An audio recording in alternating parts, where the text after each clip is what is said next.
There's a famous British architect who really redesigned the roof of the German Bundestag in Berlin, where I studied.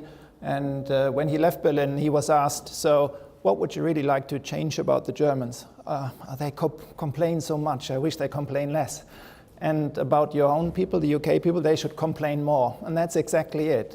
I mean, if you don't put pressure on it, you will never get a second opinion. In Germany, a third or fourth opinion is not the rule, but it's not an exception. A second opinion is almost the rule with everything. So if you have, it's in particular problems with these, as I said, or as Paul said before, there wouldn't be any problem of one of us to say, look, go there or come for a second opinion within the service. I think that should be absolutely normal to deal with that like that. I represent the Liverpool Ocular Oncology Center. This is our team. But talking about controversies and the biopsies, these are the people that done most work in that field. Bertol D'Amato set up the Liverpool Ocular Oncology Center in 1993. And his vision really was very early, biopsies will be a big part of our future. So he really supported that from day one. And this was getting Karl Grunwald on it. He's not an ocular oncologist. He's a retinal surgeon, but he's specialized in biopsies. And I think, forgive me if I leave somebody out, but I think he will be the surgeon on the planet who's done most uveal melanoma biopsies. So he had a massive experience in that. Martina Angi is now a consultant back in Milan, but she did a lot of work around the biopsies in our data. Sarah, you know already, this all wouldn't work without the appropriate pathology backup. You need a very good surgeon and an excellent pathologist and the lab as well, because otherwise the report from your pathologist will be not enough cells, or they don't make the call, melanoma yes or no, or high risk or low risk, just based on a couple of cells if you don't not specialize and if you're not doing it every day. Rumana Hussain, you heard already, is a second consultant, joined us, and she's doing the biopsies as well. She's a retinal surgeon as well, and is new to the team. And finally, I'm very grateful for Laura Hope Stone, our psychologist. Some of you may know her, who's supporting these biopsies, because the biopsies changed our sort of daily life and daily work with the patients immensely over the past years. And I come to that in more detail, and it is controversial, really. I try to bring my point across, but I try to do it as open and sort of objectively as I can, really, in the next minutes. So after an introduction, I just want to give you an overview. What are we do nowadays in this week, and what are our techniques? Then some controversies regarding the technique of the biopsy. Not every biopsy is the same. Wherever you go on the planet, you get a different technique. And then finally, the main part, controversies regarding the indication, because there are lots of discussions and there's a lot of disagreement regarding this. So just to sort of kick the discussion off, uveal melanoma is very, very odd and strange in several ways. For instance, if you look at all the major tumors of the body you can get elsewhere, and look at the eye is the only place where you can get a treatment without a biopsy. If you would have the same tumor anywhere else in the body, including the brain, you would not be allowed to have any treatment without a biopsy. Yet we do all our treatment, in inverted commas, or most of our, without any biopsy confirmation. That's very strange. The second thing that's strange is that we do have a test, and it was first published more than 20 years ago. We have a test for prediction that has a very good predictive method of saying who's at risk for developing metastasis and who's not. There are millions and millions of pounds put into other fields to find a test like that. We have it already for more than 20 years and we're not using it. So that's just sort of to get the mind going a bit, how controversial that is. And I hope I can answer some of these questions they may spark up. So Liverpool is one, as you know, from the 4 centers in the country that looks at melanomas in the eye.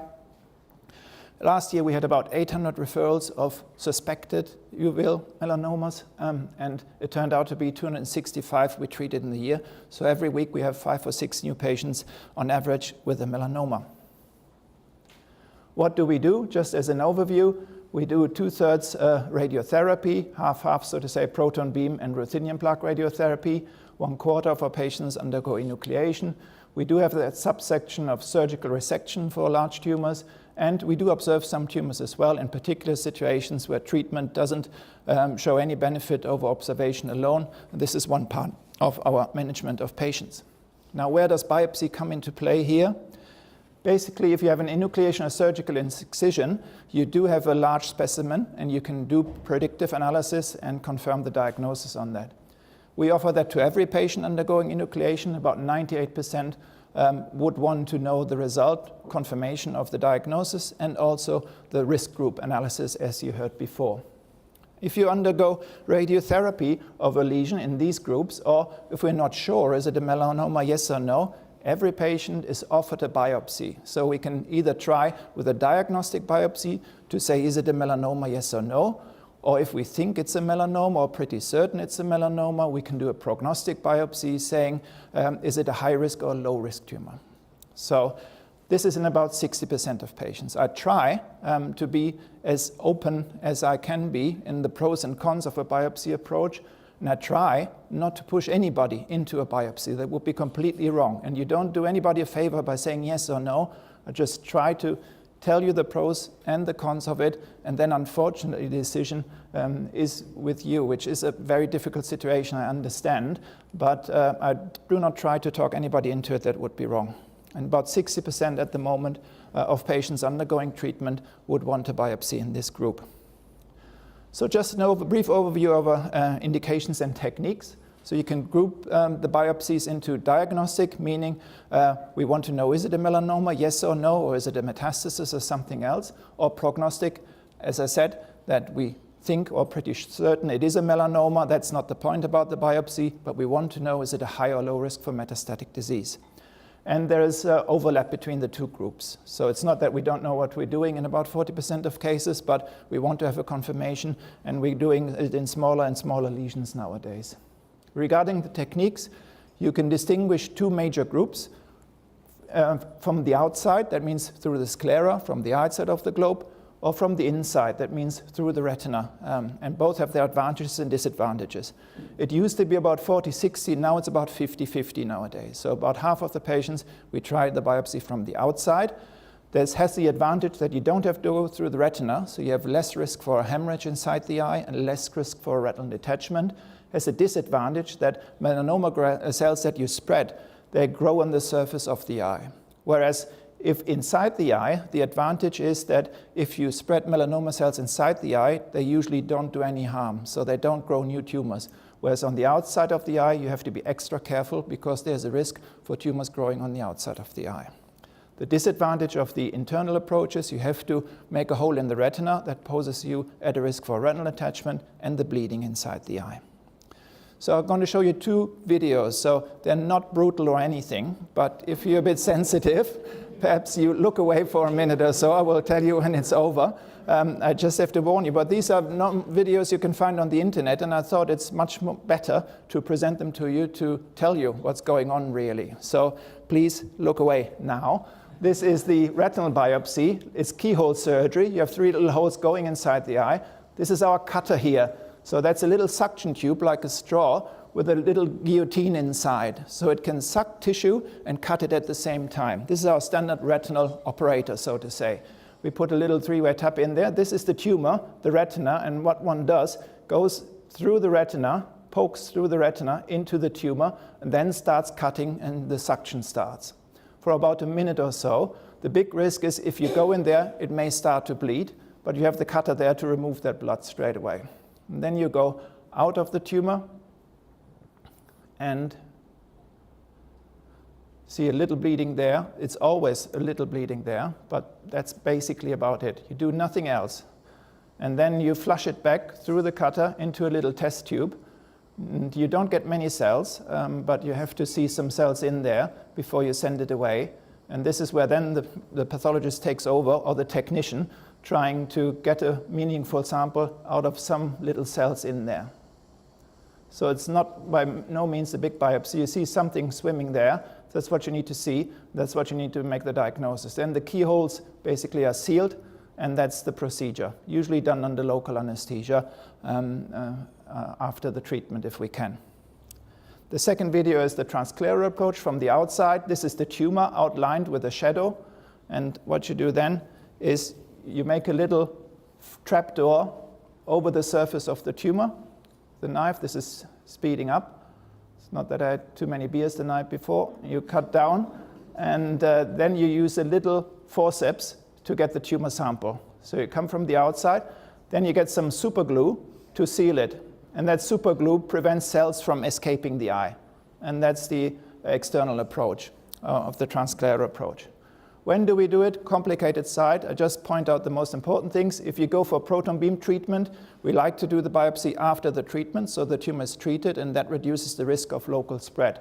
And it's usually a transretinal approach because tumors at the back of the eye, where you cannot reach from the outside, are usually treated with proton beam.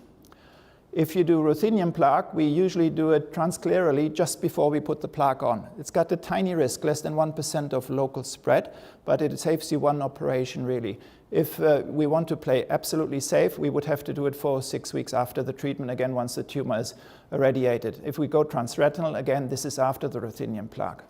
If we really don't know what it is at all, we go into the tumor, obviously untreated. We try to do it transretinally because there is a lower risk of it spreading locally. Sometimes we have to do it transclerally, but this is the fast track. Everybody's on red alert, knowing that this specimen has to be looked at straight away, so the tumor, should it turn out to be a melanoma, is not left untreated for too long. So usually we get a result within 2 or 3 days confirming melanoma, yes or no, and then we fast track the treatment for these patients. Just to give you an overview over our complications over the last years, we did 2 studies about this, comparing a group we've done between 2011 and 12 and 2012 and 13. And not going into details, but these are complications. Hemorrhage inside the eye is the #1 complication. It occurs in about 12%, and about 8% it is significant, meaning either the patient has a really visual problem over quite a period of time or requires surgery to remove it. So that's the biggest complication. We're working on to reducing it over the next years, hopefully. Retinal detachment is a lot less frequent than we really thought. It's 1.8% for the numbers of biopsies we do. That's not much and can usually be rectified. Unfortunately, it requires another surgery. Retinal perforation, these were the old days when we used fine needle aspiration biopsy. We really don't see that anymore from the outside. And in this group, no endophthalmitis, but if we look at all our biopsies we've done, more than 1,500, there were 2 cases of endophthalmitis. This is an infection inside the eye following the biopsy. This is the worst complication you can think of. Now, fortunately, both eyes done well, so they survived, but this is a major complication, and so I would never tell you, look, biopsy, forget it, it's not a problem at all, let's just do it. This is a complication that can be devastating in the worst of cases. And we had 5 cases of local dissemination on the surface. We blame that on our learning curve in the beginning.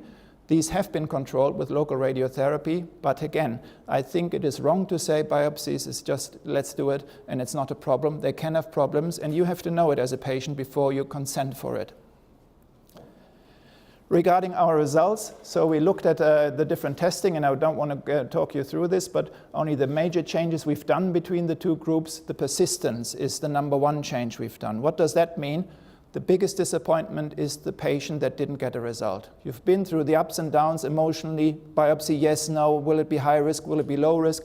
You wait on the phone for that phone call, and then there's no result. That's the biggest disappointment. So this is why we try to only really leave the operating room when we can really see there are bits in there that may get us a diagnosis. We do more and more transcleral biopsies because they give us a larger specimen as well.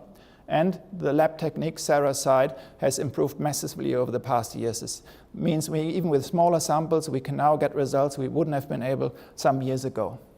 So just as a sort of a snapshot, our results just recently been published. We improved our cytology, meaning we can say, is it a melanoma, yes or no, and what cells are there, from 92 to 99% of the biopsies. And our genetics, meaning we can tell you the risk group, in which risk group you fall, from 75 to 93%. So this took years and years and years to develop that. That's quite important if we discuss the controversies a little bit later. Now, some controversies regarding this technique. Typical questions. Is the biopsy representative of the tumor? You only get a little snapshot of the tumor. It doesn't represent the whole tumor, so it could be that one corner has a low risk, the other one has a high risk, and you get a totally wrong result. That is true.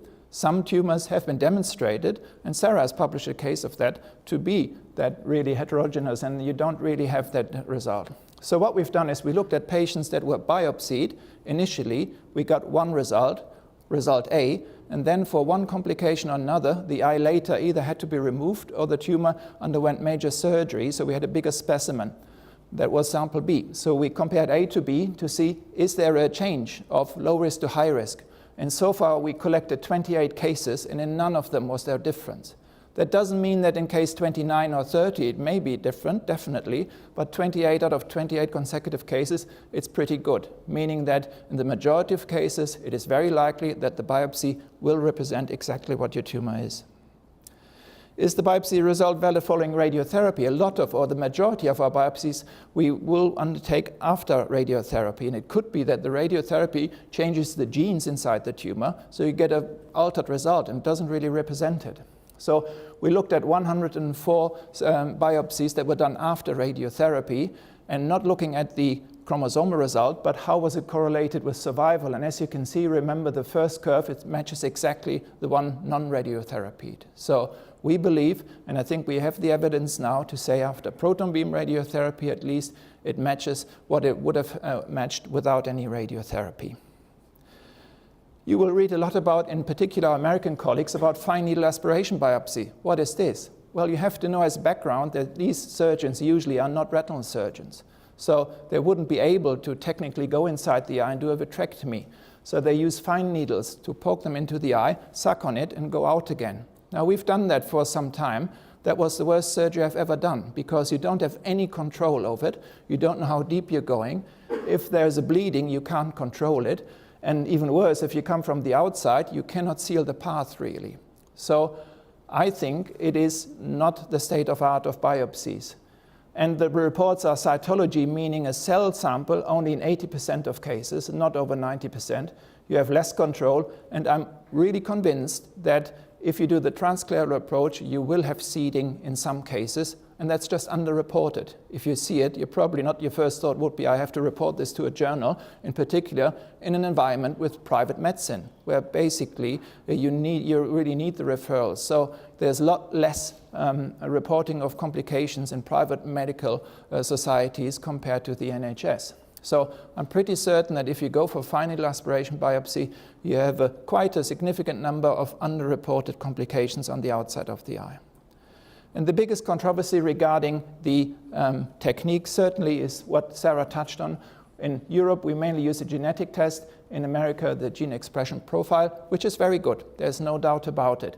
And the big advantage of that test is you have less material. So all the people just poking a needle into it, we wouldn't be able to get a sample out of it. But with the gene expression profile, you are so. But the big flip side of the coin is you don't have cytology in all the cases, meaning you can't really prove that it's a melanoma that you did the testing on. It could be another cell on the path of it, first of all. And second of all, it robs you of the chance of making the diagnosis at the same time. And I come to that. I think the diagnostic part is getting more and more important for the future. It is a commercial company, and will not say anything negative about that, but that's what you have to think about it as well if you hear the PR behind it, because it's about 3 times the price of the other test, and it is not better. Despite what you will read in the internet and all the publications, the better results that have been published were comparing this method to the older methods of lab testing for the genes, but not to the newer ones and the newer techniques. So despite sort of what you read in the publications, there's absolutely no proof that this is better than that. And we think and believe, not that this is better, but they're about the same. Sarah, is that correct? Yeah. So we think it's about the same. Finally, you hear a lot about liquid biopsy. This is one of the buzzwords as well in medicine in general, and also for uveal melanoma.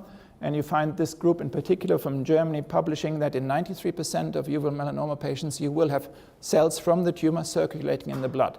It would be wonderful to avoid all the surgery. Honestly, as a surgeon, I would love not to do the biopsies, because it's always a touchy business doing the biopsy. It's not easy doing it. So just draw blood and get the same test done. But Sarah, where are we in that? So it is basically, again, a lot of, the way to get money for or funding for research, you have to sort of lean out the window a little bit. And so you have to promise things that are not there. So we are far away. I'm asked this question quite frequently. We're not there in the next years to come. So everybody, including Liverpool, is working on it, but it's not something we can say now.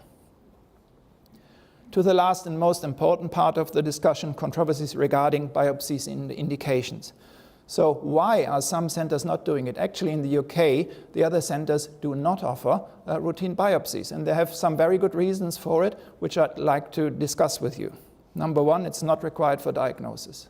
So ocular oncologists are quite unique in that they can diagnose everything with one look, which is amazing compared to all the other surgeons or whatever. I don't know what they're doing or where they learned their business. We learned our business proper. So what's that based on? That's based on one study from America, the COMP study. So what was that? That was a theory that if you remove an eye with enucleation, actually you may increase the risk of metastatic spread by crushing the tumor and all sorts of theories. So there was a study performed in the US where tumors of similar size were either enucleated or treated with the eye in place. And the result, in a nutshell, was there's no difference. Okay, enucleation doesn't increase or decrease your risk for the tumor spreading. Okay. At the same time, what they could do is afterwards, when the eyes were enucleated, they could match the diagnosis of the doctor to what it really was. And in large tumors, it was quite amazing. 99.4% the diagnosis was correct. So this led to ocular oncologists being absolutely blasé about this. So you may worry, how do you know it's a melanoma? You just said, one look in my eye. And we say, look, this study, 99 point, we know it. Okay, but, and here's the important bit, these were medium to large melanomas, like these tumors. Then it's not difficult. You have typical clinical signs, and you can make the diagnosis if you know what you're looking at. But what it doesn't apply to, and this is where we should come down really a little bit, is to all these small tumors. So the 99% only applies to large tumors. These tumors, and in reality, that would be a size of a dried lentil or like a pip of a cherry, really, not more than that. But these are 4 tumors, and no expert anywhere on the planet, America, whatever, Germany, UK, will be able to tell you this is a melanoma, yes or no. No one. So what do? Well, you call it indeterminate, and you have the option of seeing whether it grows. That would be another risk factor, and that does your treatment. Or you can treat it, but all these 4 tumors are very close to your point of best vision optic nerve head, meaning treatment would destroy your vision. So that's a really problem here. Do we watch a melanoma grow if it's a melanoma and treat it then? And have we missed the boat then?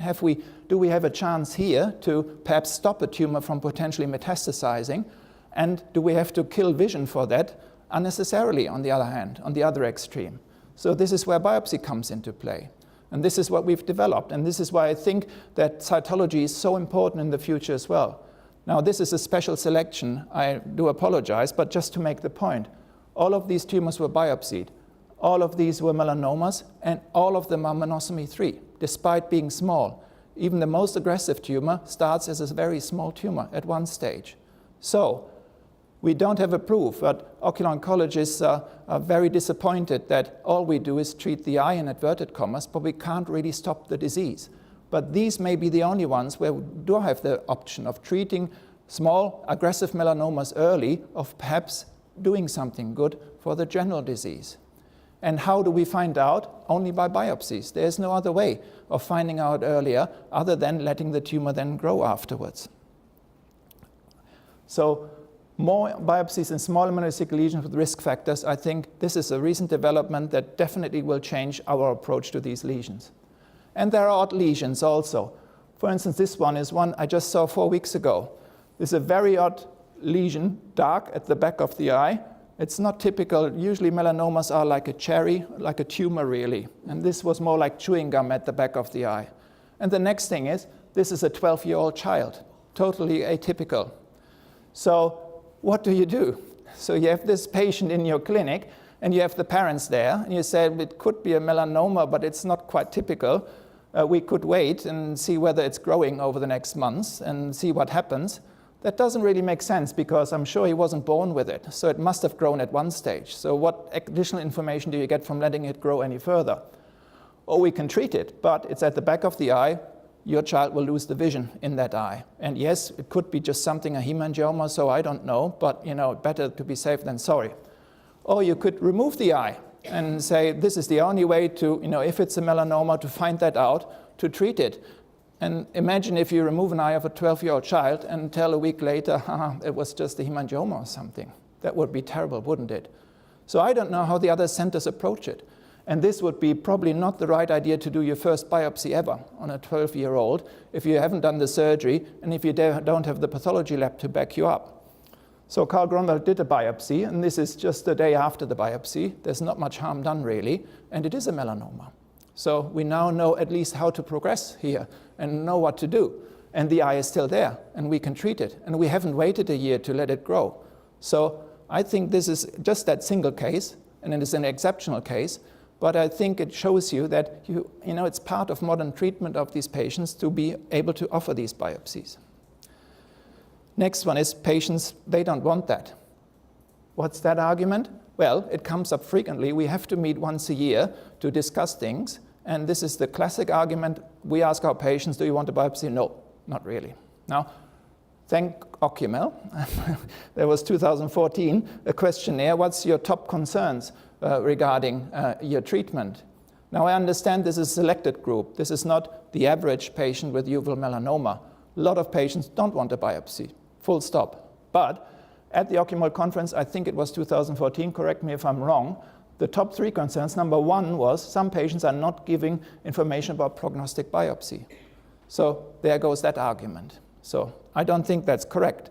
And the second one is our health psychologist Laura Hope Stone made a questionnaire in 292 patients. What are your main concerns about the whole treatment? And this is a very sobering slide for every ocular oncologist because we come way down the line. So number 6 or 7, and it's driving. It's not even vision. We think, everybody would be most interested in preserving vision. No way. Obviously, you're more interested in the general disease, right on top here. So no way one can say our patients don't want it. The opposite is true. This is your number 1 concern, and we have to take it seriously. Next argument is it doesn't influence any treatment. Why do a biopsy if it doesn't change your approach? And why do a biopsy if, and we heard about the holistic approach, that in general it doesn't help you much. So just leave it. Well, regarding our choice, should we go for ruthenium plaque or proton beam radiotherapy? That is true. We don't do a biopsy and then choose one or the other. We choose it based on the eye treatment, really. So it's not an influence there. However, there are first indications where we really take it into consideration. For instance, this patient has been treated successfully with proton beam, but now unfortunately has a recurrence at the edge of it. Now, would you like a second treatment to try to save the eye or not? And if we've done a biopsy here, if we know it's a more aggressive subtype or not aggressive, that may have an influence of the treatment choice in that case, whether to enucleate the eye or whether to treat it. Same here. There was a big melanoma here, proton beam radiotherapy, and immediately after the treatment, unfortunately, a big complication, big retinal detachment there. We've done a biopsy there. Now, you could do surgery, but that's very complicated and puts you at risk of perhaps putting cells elsewhere. Now, if you know it's a disomy tumor or a monosomy tumor, that may influence your decision regarding, do you want to try to save the eye with a complicated surgery, yes or no? So I feel it has an influence on eye-saving treatment in complicated situations. Does it influence the general management? Now, you heard already, and we've got big troubles with some places regarding the screening, because for low-risk patients, there are no guidelines. So we have to beg, please do something, and I can guarantee in some places, never ever would I get an MRI scan for somebody with a low risk. And I'm grateful if the GP at least is organizing an ultrasound, because the patient will not be able for the rest of their life to travel to Liverpool for an MRI every 6 months. So it influences that. If we have a high-risk biopsy result, we can tell the GP or the local institution, please, or you have to almost do an MRI scan every 6 months. There's no treatment for metastatic disease. You heard a lot about that today already. And in Liverpool, the local resection, at least of the liver localized metastasis, is successful in prolonging life in a significant number of patients. Now, I understand this applies only to 10% of patients with metastatic disease, but at least it's a start, and at least it's something that everybody, I would say, would feel they're entitled to. Now, I'll come to the last point of the talk, the psychology around it. This is very difficult, really, to discuss. There is no right or wrong, and I changed my mind over it as well. And probably when I present the results here, you're more confused afterwards than before. So exactly the opposite of what I want to show, or what a talk would be about. But this is the situation. It's a lot more complicated than one would imagine. So the problems we face when we discuss the pros and cons of biopsies. Number one, patients feel overburdened. So we have patients that go to Specsavers asymptomatic. 1 in 3 patients doesn't have any symptoms with a uveal melanoma. For routine eye test, or go to that hospital, the local hospital says, oh, there might be something serious, we send you to a center. You come to the center, let's say everything within 4 weeks. You see a clinical ocular oncologist telling, oh, it is a large melanoma, it is cancer, we can remove the eye, or we can keep it, try to save it, and by the way, do you want a biopsy, yes or no? And we have a slot tomorrow morning. So how can you make an informed consent and decision in that situation? It's almost impossible, okay? So we looked into that. It is so much to take in and so many difficult decisions to make. And is it fair to put that onto you? But on the other hand, is it fair to wait another week or two to get all the information? It's very, very difficult. And the second aspect of it, is it detrimental? I mean, I remember one patient, and you should never go by one patient only, but I won't forget it, said from the day of the biopsy result, I haven't had a happy day in my life. So it can be something that if you're in the high-risk group, that is very, very serious for your life and has massive influence on your life. So we looked into this, and I'm very grateful to Laura Hopstone, our health psychologist, who is really looking into all of this, and we're trying to be as objective and as scientific as we can in working this problem up. So she looked at decision-making and prognostication, effects of the prognostication on patients, the interpretation of it, and supporting patients throughout. So just to run you through the major aspects of her work. So this was another study published from Schürmeier, depression, anxiety, and regret before and after testing. 96 patients, and it showed that depression and anxiety declined after the first shock. And the regret is low, meaning if you ask a patient a year after the biopsy, would you do it again? Yes, there are some patients who say, no, I wouldn't. After that, I got the result. That was, no, changed my life, I wouldn't do it again. But the majority would nowadays. And that's the same experience we have. There are some patients that wouldn't do it again, but the vast majority would do it again. The regret is associated more with depression rather than with the result, really, which is quite interesting. And patients at high risk of metastatic disease were offered a trial here, so that may skew the results of this particular publication. We looked at our patients with monosomy 3 and compared them to the others, and we found they were slightly, but not really much more depressed than the ones with the disomy 3. And quite surprisingly, the result had no effect on their anxiety in daily life. That's a surprising result. Regarding interpretation of prognostication, the life expectancy we found is a key source of uncertainty, we thought, and the prognostic information would be good for certainty. So what we always thought that the uncertainty is the worst. So it is better to know good or bad, even if it's bad, because it gives you the control back over your life, of your decision, what you do. At least you know what you're facing. And we always found that uncertainty, this was our thinking, would be much worse. Now, I can't say that anymore after we've looked into this. So, and just a couple of key quotations from some patients about the prognostic information. It did not resolve uncertainty with either good or poor outcomes. And I understand perhaps some people here will not be able to read, so I'll read it aloud to you. I'm sorry for that. So these are patients' quotations. A patient with monosomy 3. I fear the uncertainty of the cancer being in my body, and you sometimes wonder, is it going to start spreading? Okay, so that uncertainty is there. Even if you know you have a high risk, that uncertainty won't go away, really. Or one patient with disomy 3. Well, it's a very uncertain future when you've been given the diagnosis of cancer. I think you always feel uncertain, and you always think that it's going to come back. So even though you're in the good group, you know that some patients, unfortunately, still develop metastasis, and you don't know if you're the one. And that can be a source of distress. Yes, I do get down. Yes, I do feel sorry for myself sometimes, and I think this is stupid. There are other people worse off than you. Get a grip. But sometimes I feel like going into the garden and screaming, why me, why me? And another one, uncertainty can be hope as well. There may be something out there for me in a few months, and you don't know. But whatever they offer, I'm going to try everything. So although it's uncertain, sometimes it can work for you in a way that you get hope out of it. Some really prefer it. I find it's quite difficult to bring myself to do it, the scans. I'm living like I'm going to be fine. But then if I was to find out that wasn't going to be the case, I think I would bring back all the bad feelings that I went through before. And I don't know if I want to relive those feelings. So it is something that really changed our interpretation. And another result is quite interesting and was not expected.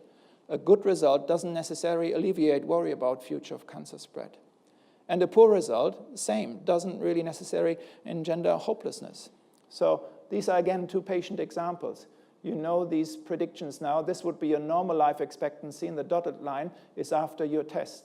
So this patient would have a very good prognosis. So comparing to the normal population, only very few patients are at risk of developing the disease and dying from it. But this patient quoted, even if it's 1 in 10,000, you might be the one, and for me, obviously, it's 1 in 10. So it seems to me then quite likely I'll be the one. So it's not possible, obviously, and you know more better than me, to tell a patient, oh, this is so rare, it won't affect you if you suffer from a rare cancer already. So you think you then have a higher risk of developing that as well. And the opposite is true. This is a patient, normal life expectancy, and you can see with that genetic testing and the whole risk profile LAMPO, there is a really, really high risk of suffering from lethal disease over the next years. But this patient says, so I see as I've got a 30% chance here of being alive in 10 years. One of those people in the box has my initials on them. So you can look at it that way as well. So our longitudinal research in 261 patients said prognostication did not affect long-term anxiety and depression. Worry about the cancer recurrence was not related to the objective risk. Instead, worry about recurrence-mediated effects on symptoms and problems on anxiety.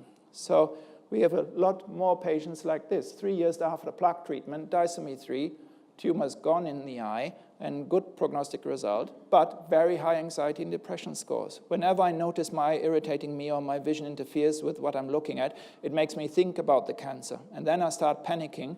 That is a sign that cancer is coming back or has already spread. So completely the opposite of what you would say. Cancer treated well in the eye, good prognostic result. It doesn't help your symptoms in this. So it was not as we all thought, here you go, you've got a fantastic result. This will improve your quality of life. Life and human beings and psychology is a lot more complicated and challenging than that. So what we found out is we really have to offer this support, individual for the patient. So we try to change our approach. You know, an eye clinic is not the place to be for this, okay? Even sometimes in eye clinics, you don't even have a separate room. You're in a big clinic and told in front of, I don't know, 40 people around you, oh, this could be a melanoma. So that's not the right place. And we are not trained to deal with this. An eye doctor has never ever faced this problem, okay? It was that we treated the eye tumor. The risk of metastasis on diagnosis is 1% to 2%, and our colleagues dealt with that. We were never really confronted with it. So we all have to learn and support that with it in this context. So the summary of psychological studies, prognostication often dominates your experience of choroidal melanoma. The patient's decision-making is complex and needs exploring. The effects of prognostication on patients are not straightforward. Patients' responses are unrelated to the objective risk, and we just try to offer it and try to work around it. And I really like to thank again Laura for all her fantastic work to that. The very last point I want to reach on that is sometimes patients say, I want to contribute to research. So what does that mean? Well, a lot of patients say, look, I talk you through pro and cons of biopsy, yes and no. But if it can contribute to research, let's do it just for that. And then as a doctor, you have to say, no, that shouldn't be the point. It's about you. It's not about the research. But I generally accept that some patients say, the sense of this, there is no sense in it. But at least perhaps I can contribute to the treatment for the future. So the reasoning of that is an improvement of biopsy techniques. Yes, that definitely happened with the biopsies. The improvement of pathology techniques, that definitely happened. And blood samples and biopsy, the correlation, that will be the next thing, as you heard in Sarah's talk. But the most important thing for me is what we're all working on is for that day of treatment. So we have to prepare for that. Imagine there will be a really successful treatment for metastatic disease. Hopefully very soon. We can't predict it, but imagine it will be soon. That will change everything. Why? Then every tumor has to have a biopsy from that day. Now, because you then have neoadjuvant treatment to find out the ones that are at risk to lower their risk for them. So that may be next week, it may be in 10 years, nobody knows. But one day it's going to come. Now, if you then start doing all these biopsy techniques and your pathology techniques, it took us years and years to get to that level, really. Then a lot of patients will miss out. So yes, in one way or another, it was research as well, but it helped us tremendously, and I'm really, really sure it will help us a lot in the future. So, conclusions. Biopsy techniques have evolved massively over the past 10 years. We get a result in 90% of patients. Got a low rate, but we do have a rate of complications. The results translate into reliable clinical prognostication. It changed our approach, in particular in small tumors nowadays. It's increased the awareness and surveillance in high-risk patients. And further improvement of surgical and lab techniques are really our prime goal for the next years to come, as are the psychological studies around it. And the consensus on indications translation into clinical practice, well, this is where we need your support. You have to sort of support people doing biopsies, that this is in the patient's interest. That will help us immensely. And thank you very much from Liverpool.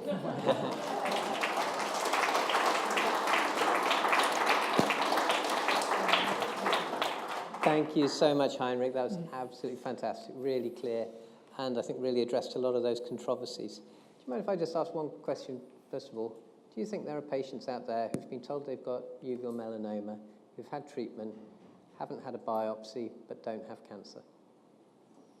Yes, and I put my hand up. Yes, I've done that as well. Yeah. Okay, so I've had patients, and the biggest complicated differential diagnosis is a peripheral disciform, a hemorrhage, in elderly patients at the age of 80 or 90. So I had patients on the table where the patient was asleep, and I had my doubts. So what do? The treatment is the same, basically, but you don't really want to wake the patient up and say, I think I made a mistake, but can we put you asleep again and do the same treatment? So I had this twice, in this. So I'm sure it happens. It doesn't happen very frequently. So usually you can trust the diagnosis, but I'm sure everyone has one. So, and around the UK, there's only one centre that publishes its long-term survival results. If we all published our long-term survival results from the primary centres, do you think, you'd expect to see them all about the same, wouldn't you? I would, yeah. And if there was one that was particularly low, that would make you think that actually they're treating disease isn't disease. Yeah, no, I think they're pretty much the same. You think? Because at the moment, the point is, the point is that we think we can't do anything really about the survival from our primary ocular treatment. We think it's not quite true. We think that small group of small tumors that have monosomy, if you treat them early, and there are more and more data on it, if you treat smaller tumors early, you may have an influence on survival. We think that's the one thing that we could change. But you need a massive amount of patients for that and a very long follow-up to verify that. But we'd have to start somewhere. So if Absolutely. we get the 4 centres to publish their data and to put it all together and to stratify it, then we could really look and make sure that everyone's treating the same things. Yeah. And that see if early intervention for small lesions makes a difference. The network, the cooperation problem is not only in medical oncologists, it's in ocular oncologists as well. Paul? Yeah. That was great, Heinrich. Thank you. So I'm aware that the surgical centres, I think you said, have this annual meeting where you have a meeting where you share. Yes. So at the moment, yeah, we. Sorry, the question. Yeah, sorry. The question is, do you share the proportion of patients who have biopsies in between each of the surgical centres? And then the follow-on question is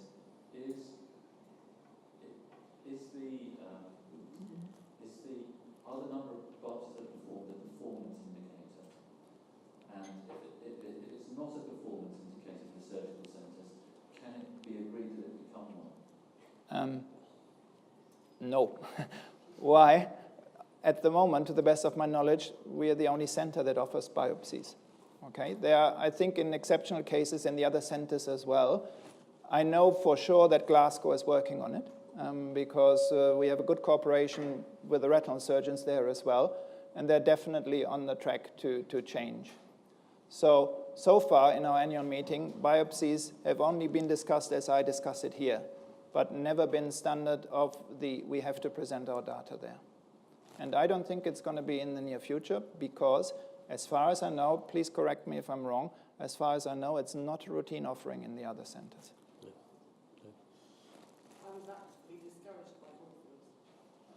Actively discouraged by, yeah. What reason? Yeah. He said everyone I have actually done one for has complained to me that it's ruined their life. Yeah. Yeah. So this is what I said, our patients are not interested, or it's ruining their life. So the problem that you have to understand, and this is something that is pretty clear once you know it, is you need a good retinal surgeon. If you have a retinal surgeon who's got nothing to do with oncology, they are scared of tumors. The last thing they want to do is put a needle into a tumor. You then need an excellent pathologist as well.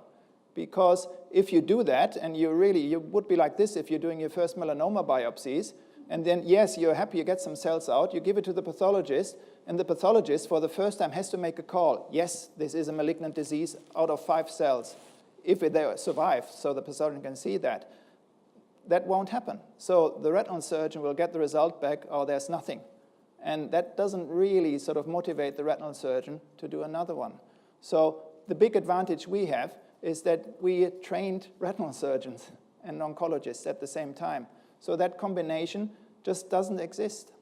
But if Morpheus is one of the leading eye hospitals in the country, why aren't they up and current with that procedure you're talking about?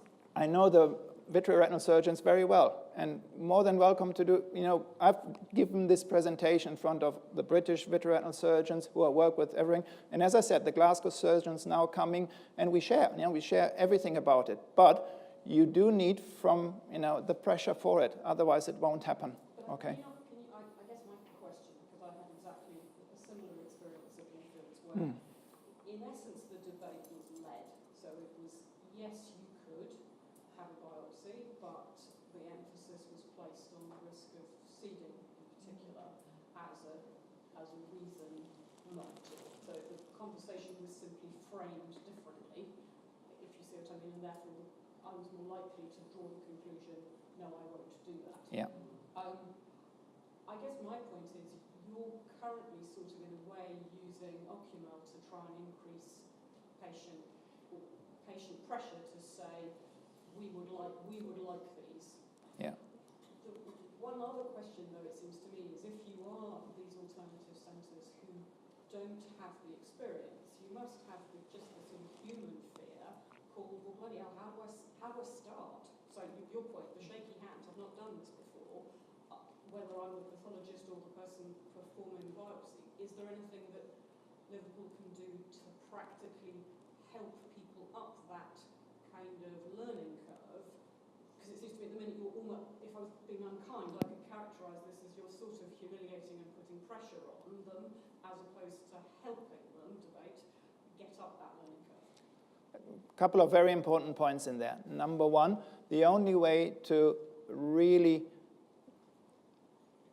make this something that will be used on a broader basis is to be open about your complications. There's absolutely no point me telling anybody ocular seeding doesn't happen if then you do it at your home hospital and you have 5 patients with seeding. Then that will be a disaster. So the only way to really get it out into every center is to be open about it. Yes, we had 5 cases of local seeding, no doubt about it. It's the worst you can have. You can really look at the eye, you think, oh my God, I don't want this to be true, but it looks like, and you have to deal with it. So that was in the beginning, and this is why we are absolutely obsessed about preventing it in one way or another. But it is less than 1%.